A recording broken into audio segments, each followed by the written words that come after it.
around the effects of health from the heat, talk about some of the urban design and sustainability features that Brimbank City Council is taking in, but also in a space that is the public library, which is a refuge during the summer heat times for a lot of community members. So we will be here for about 20 minutes for any community members who are working. You're more than welcome to join in the conversation if you'd like, yeah, if not, that's fine too.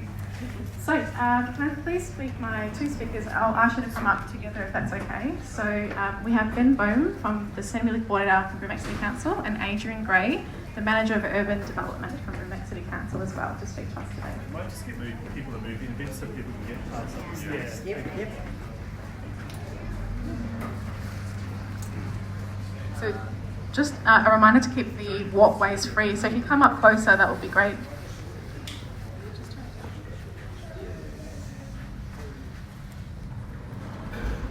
Okay, welcome everyone to the Brimbank Sunshine Library.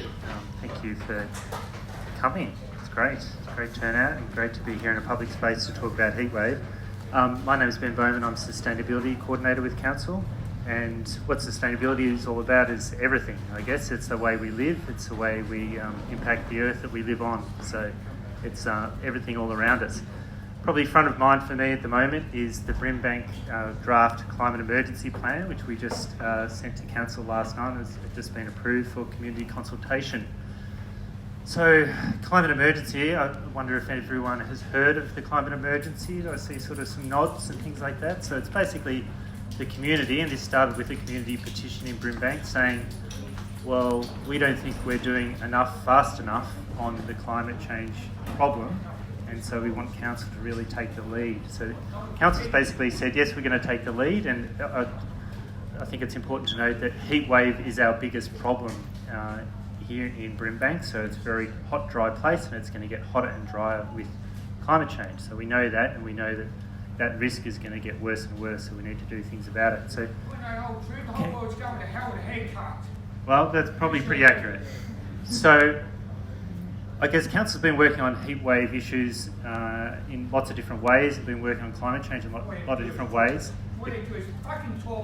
The climate emergency plan is really just sort of say, we all, and that's everyone here, needs to do everything they can all at the same time so that we can address this issue. So in the climate emergency plan, there's a whole lot of things, but basically the actions in there cover everything that we might need to do together as a collective. So that's everything from the household level, so insulation and retrofits to make people more comfortable in their own homes, right through to some of the actions that VCOS has suggested, which include things like not charging people who are renters to contribute towards solar panels under the Victorian Solar Scheme. So allowing people to actually access those schemes, those government rebate schemes and things like that, even if they're low income. So there's a lot of good material, but basically what the climate emergency plan is saying, we all need to work together to cool this place down, particularly around heat wave, and that includes things like urban design, so canopy cover,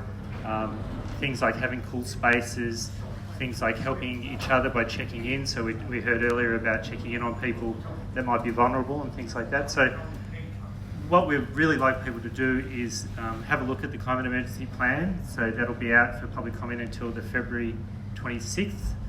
So it'll be up on our website in the next couple of days.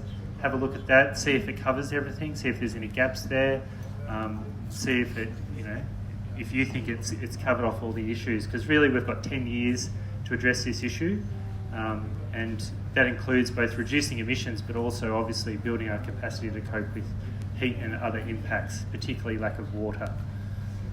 So yeah, if there's any questions, maybe I'll hand to Adrian, and then we can take questions at the end, do you like, or we can have them now, either way. Yeah, if you have questions. Questions now or questions later, I'm happy. Huh? At the end. Thank you. Thanks, Ben. So, Adrian Gray, Manager of Urban Design at Brimbank City Council. I'm also the co-chair of Greening the West, and I'm going to talk today about what the Department of Urban Design in Brimbank does in terms of service delivery for our public realm. So, when I started in 2008, Brimbank probably had one of the poorest public networks in Melbourne. But in that year, a document was adopted called Trading Better Parks, and since then, we've upgraded around 105 parks and spent around $32 million. And now we have our park network is possibly one of the best in the West at least. So originally no one used our parks. They were barren, they were desolate, they were hot. And so we just started upgrading them. But in 2011, and Greening the West called a think tank on greening in the western suburbs, and the driver for that was the 2009 bushfire. So you might know these stats, but the 2009 bushfire killed 173 people, but the heat wave leading up to the bushfire killed 374 people, and most of those people were in the north and western suburbs of Melbourne. And one of the contributing factors, and we've heard about that today, about how people behave in heat waves and how they interact with their house or dress too many clothes. So there's a whole bunch of factors around the vulnerability, but one of the things from my perspective out west, we have very few trees. Our canopy cover out west is in Brimbank is 6.2%, and we know now from multiple studies that livability is sustained when you've got at least 30% canopy cover. So Greening the West was released in 2013. And at that time, we weren't sure what we were going to do, because Greening the West is really a collaboration, a partnership of local government people and of other landowners who have public land. But City West Water really drove it initially. And so what's happened since that time is that $30 million of what we call green infrastructure projects have flowed into the western suburbs from state government, federal government, and it's really starting to change, turning like there's a project in Sunshine North up at Stony Creek was turning a concrete drain back into a natural waterway with wetlands. So it's all around how do we have green, cool spaces in the city. And look, I'm just going to show you something here, and I'll pass it around, that this is kind of like, and from our perspective, we've done all this work in our parks, and what this image shows is that this is International Gardens in St Albans. St Albans is one of our most heat vulnerable suburbs. We know where the vulnerable suburbs are in Brimbank because of the heat mapping we've done. What this image shows is on the left is International Gardens in 2009 is a desolate park that no one used. 2018, because of creating better parks and Greening the West, we've done a whole bunch of work there, and then we've sort of done an extrapolation for 2028. But the red image is software, and what that does, that measures temperature variation in a space. So on the left, very hot. In the middle, 2018, because of the trees we planted and the work that we've done, we're starting to see temperature variation in that space. And we know in another 10 years' time that park is going to be a much cooler and a much better place for the community and start to have an impact on the microclimate for the people who live around that park. So we know across our park network there's lots of places that are now transforming. And I guess up the road is one of our best ones, Sunvale Community Park, which is only 5 minutes up that road over there. That was the 100 park upgrade that we did.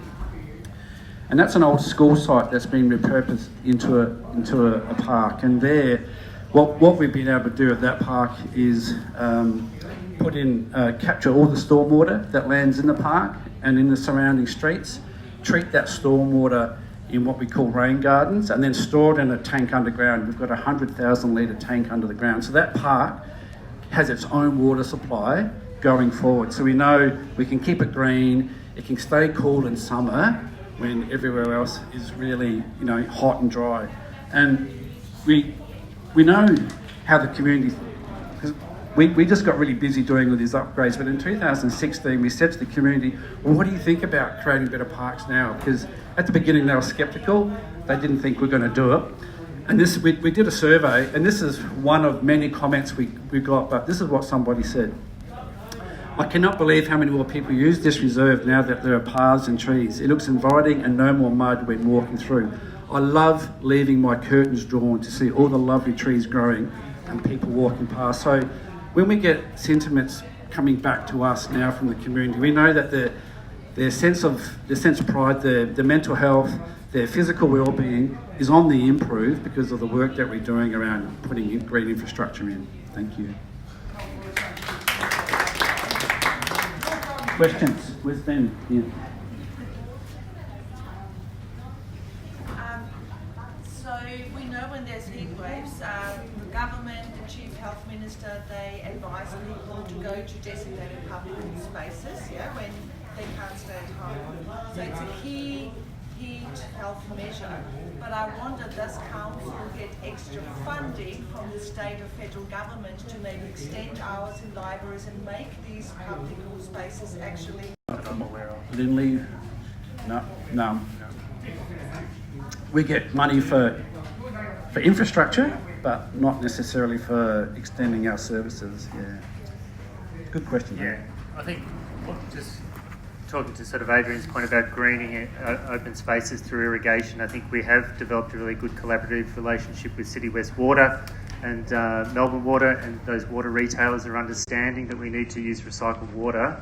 And in Brimbank we don't have third pipes, so we're just reliant on capturing stormwater and using that to irrigate open space, and that has been somewhere where we have got a lot of public investment and a good working relationship together. So we're doing more and more of those projects. We hope to do the next one in Sunshine North at Dempster Park. There's a current project going on in Derrimut. So those cool zones, which Adrian talked about, which are the parks which are irrigated, which cool down the whole surrounding area, we can do a whole lot of interventions around that. And we're calling that Brimbank Oasis. So we create a cool core, and then we do a whole lot of interventions, including in the streets, with street tree planting, rain gardens, and even on private property, encourage tree planting and things like that. So it's a whole approach for the whole community, and if we do replicate that a number of times, that's sort of how we address climate change, is in this place-based way, bit by bit, in chunks. Yeah, look, sorry, I did want to mention one other thing, and if you look out here, we have a master plan for Hampshire Road, and we've done some stuff down the end, and we've done some stuff up there, and you can see out in front of the shops over there, but starting next year, at the moment there's 2 lanes of traffic each way. You have car park, street, cars. It's all about cars. So what we're going to do is we're going to, the western side of that's going to be turned into a public space called the Civic Green. So we're going to have just one direction, only 2 lanes of traffic going each way, and that is all about, we're going to take away quite a number of car spaces, but it's going to be about people. It's going to be shadier. It's going to support the business activity. People can read a book. They can vent out there, perhaps. But you know, it's about our streets being for people and supporting people and the businesses going forward. So we're calling that. We've started with creating better parks, and now we're going down this path of developing a policy called creating better streets. Thank you. You're going to die in a black every day. It's going to take away everyone, but. Yeah. And if anybody wants to go down the park with me afterwards, I'm happy to take a tour down there. If you want to have a look. Thanks, Adrian. Thanks, Ben, for speaking about the Brimbank works. And I do believe most of the work that Brimbank is doing you can access on the website, so follow that as you can. Now, the next and last stop is at Busy Hub, which is a short walk out this front door and around the corner. So we'll continue through there, and we can continue our conversation from that space. Thank you.